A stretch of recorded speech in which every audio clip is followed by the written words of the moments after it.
Hello guys, welcome to my YouTube channel. आज हम बात करते हैं minor disorder of pregnancy. Minor मतलब नाम से ही पता पड़ जाता है, माइनर मतलब छोटी समस्या। ऐसी समस्या जो प्रेगनेंसी के दौरान होती है, जिसके लिए आपको पेशेंट को हॉस्पिटल ले जाने की जरूरत नहीं होती और ना ही उसे कोई मेडिसिन देने की जरूरत होती है।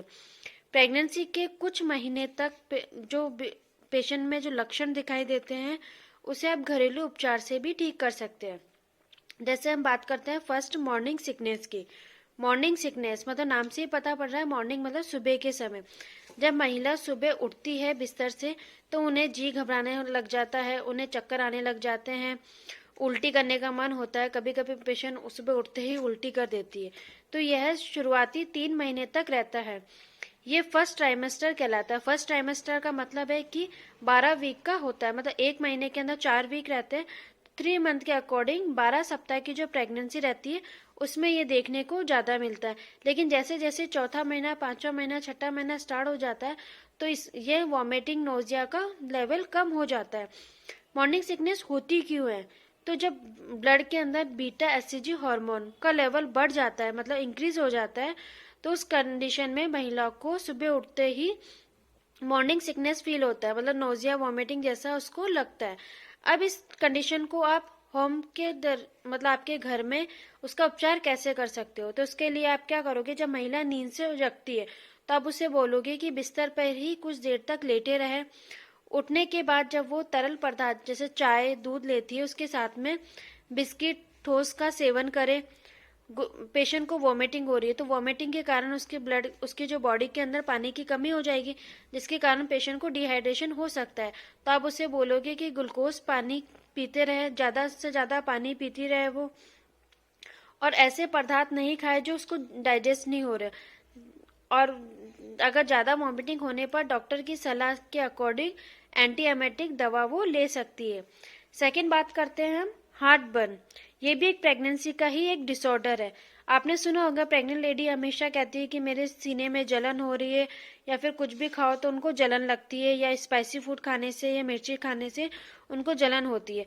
आमतौर पर जो पहले की जो फीमेल्स थी वो ये बोलती थी कि बच्चे के बाल चुभ रहे हैं, उसके कारण उनके सीने में जलन हो रही है। लेकिन ये बात बिल्कुल गलत है, क्योंकि बच्चा रहता है यूट्रस के अंदर, गर्भाशय के अंदर, और जलन हो रही है ईसोफेगस में, तो इससे कोई भी रिलेटेड नहीं रहता कि बच्चे के बाल चुभ रहे हैं। मेडिकली टर्म में जब प्रोजेस्टेरोन प्रेगनेंसी के दौरान जब महिला के ब्लड के अंदर प्रोजेस्टेरोन हार्मोन बढ़ जाता है तो उसके कारण क्या हो जाता है, जो आमाशय व ईसोफेगस के बीच में जो कार्डियक स्पिक्टर होता है वो क्या हो जाता है, रिलैक्स हो जाता है, जिससे आमाशय में उपस्थित पदार्थ ईसोफेगस में प्रवेश कर जाता है, जिससे सीने में जलन का अनुभव होता है। इस चीज को मैं आपको डायग्राम के थ्रू समझाती हूँ।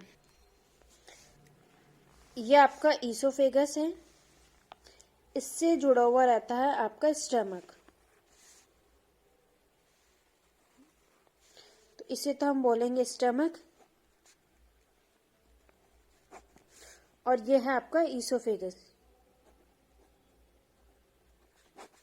तो ये स्टमक और ईसोफेगस के बीच में कार्डियक स्पिंचर होता है। जब आप खाना खाते हो तो खाना खाने के बाद में जो आपके स्टमक के अंदर जो गैस्ट्रिक जूस रहता है, तो इसका काम क्या करता है कि गैस्ट्रिक जूस को ऊपर आने से रोकता है।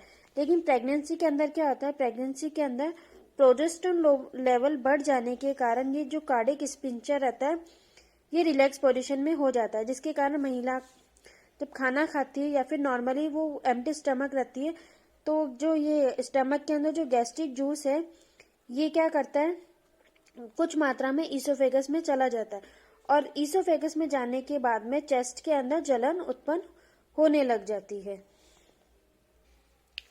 अब इस जलन को आप घर पे कैसे ही ठीक कर सकते हैं? तो इसके उपचार के लिए प्रेग्नेंट लेडीज को कम चिकनाई वाला खाना देना चाहिए, ज्यादा तेज मसाले वाले खाना नहीं देना चाहिए। सोते समय सिर के नीचे एक्स्ट्रा पिलो लगाना चाहिए। उनको ऐसे भोजन देने चाहिए जो आसानी से पच सके। अगर महिला को ज्यादा जलन हो रही है, सहन नहीं कर पा रही, तो ऐसी कंडीशन में पेशेंट को एंटासिड टैबलेट देनी चाहिए। फिर बात करते हैं बैक केस। प्रेगनेंसी के दौरान आपने सुना होगा कि महिला को कमर दर्द रहता है। तो वो कमर दर्द क्यों रहता है? क्योंकि प्रेगनेंसी के दौरान जब फीटस की ग्रोथ होती है और उसका वेट बढ़ने लग जाता है, तो जो पेट की जो मसल्स रहती है वो खिंचने लगती है, जिसके कारण कमर की जो मसल्स है, रिब्स हैं, उसमें भी क्या होता है, प्रेशर पड़ने लग जाता है, जिसके कारण कमर दर्द रहता है। ये रॉन्ग पोजीशन के कारण भी हो सकता है।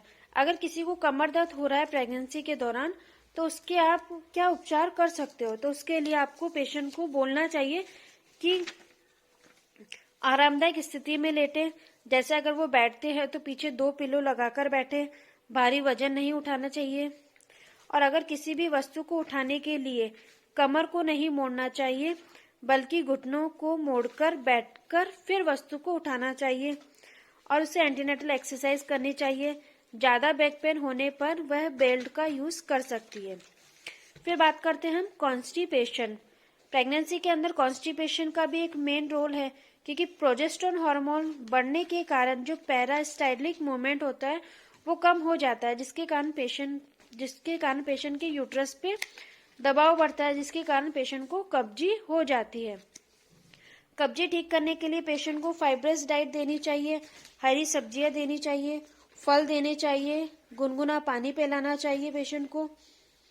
कब्जी होने पर तरल पदार्थ लिक्विड ज्यादा देना चाहिए, जूस देना चाहिए, नारियल का पानी ज्यादा पिलाना चाहिए पेशेंट को।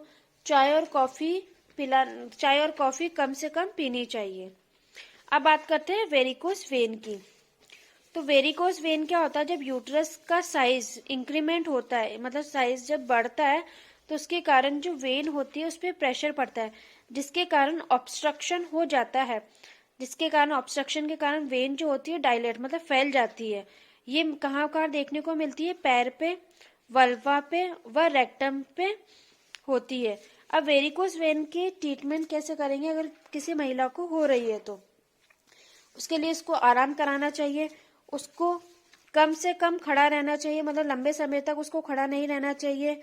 अगर ज्यादा दर्द हो रहा है तो क्रैप बैंडेज बांध सकती हो पैरों पे, और एंकल को रोटेट करने वाली एक्सरसाइज करनी चाहिए। अब बात करते हैं हेमरोइड्स। हेमरोइड क्या है? हिंदी में जिसको बोलते हैं हम बवासीर। ये रेक्टम की वेरिकोस वेन होती है, जो कॉन्स्टिपेशन व वेन पर यूट्रस से प्रेशर पड़ने से हो सकती है।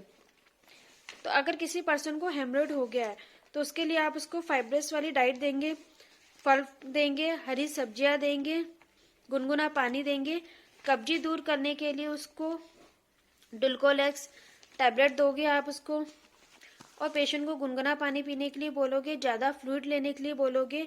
और पेशेंट के अगर बवासीर है, उसको पेन हो रहा है, तो आप उसको बोलोगे कि 10 से 15 मिनट के लिए गुनगुने पानी के अंदर बैठ जाए, जिसे सिस बात बोलते हैं। अगर पेशेंट जैसे फ्रेश होने जा रहा है तो फ्रेश होने से पहले वो लॉक्स जेली वहाँ पे हेमरोइड पर अप्लाई करे, एंड देन जब वो फ्रेश होके आ जाए तो उस पार्ट को अच्छे से क्लीन करके ड्राई करे और एनोवेट ऑइंटमेंट को लगाए, जिससे उसके जो बवासीर है, हेमरोइड्स है, उसके अंदर पेन कम होगा और उसमें रिलीफ मिलेगा। फिर बात करते हैं लेग क्रैम्प्स की। प्रेगनेंसी के दौरान जो कैल्शियम सीरम के अंदर जो कैल्शियम लेवल रहता है वो कम हो जाता है, और फॉस्फोरस का जो लेवल होता है वो इंक्रीज हो जाता है, जिसके कारण प्रेगनेंसी के दौरान महिला के पाँव में क्रैम्प्स आने लग जाते हैं, जिसे हम बोलते हैं कि बाइटा आ रहा है। अगर किसी महिला को बार बार बाइटा आ रहा है तो उस कंडीशन में पेशेंट की डाइट में कैल्शियम शामिल करना चाहिए। खाने के बाद पेशेंट को कैल्शियम की गोली देनी चाहिए। ज़्यादा दर्द होने पर गुनगुने तेल से मसाज करनी चाहिए पैरों की। 10 से 15 मिनट गुनगुने पानी के अंदर पैर को डिप करके रखना चाहिए, जिससे पेशेंट के पैर में क्रैम्प्स कम हो सके। फिर बात करते हैं ल्यूकेरिया। प्रेगनेंसी के दौरान जो फिजियोलॉजिकल चेंजेस रहते हैं उसकी वजह से वजाइना में होने वाला वाइट डिस्चार्ज ल्यूकेरिया कहलाता है। ये वाइट डिस्चार्ज जो होता है बहुत गाढ़ा होता है, थिक होता है, इसकी क्वांटिटी बहुत कम होती है। लेकिन अगर प्रेगनेंसी के दौरान अगर महिला को कोई इन्फेक्शन हो गया है, उसके कारण ये वाइट डिस्चार्ज ज़्यादा आ रहा है और इसके साथ में उसको बैड स्मेल आ रही है, तो इसका मतलब है पेशेंट को यूटीआई की प्रॉब्लम है।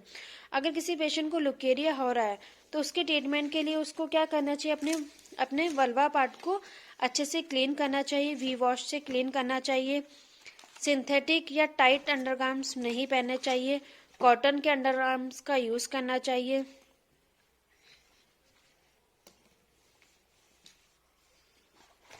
और अगर इन्फेक्शन ज़्यादा होने पर डॉक्टर की सलाह लेना चाहिए।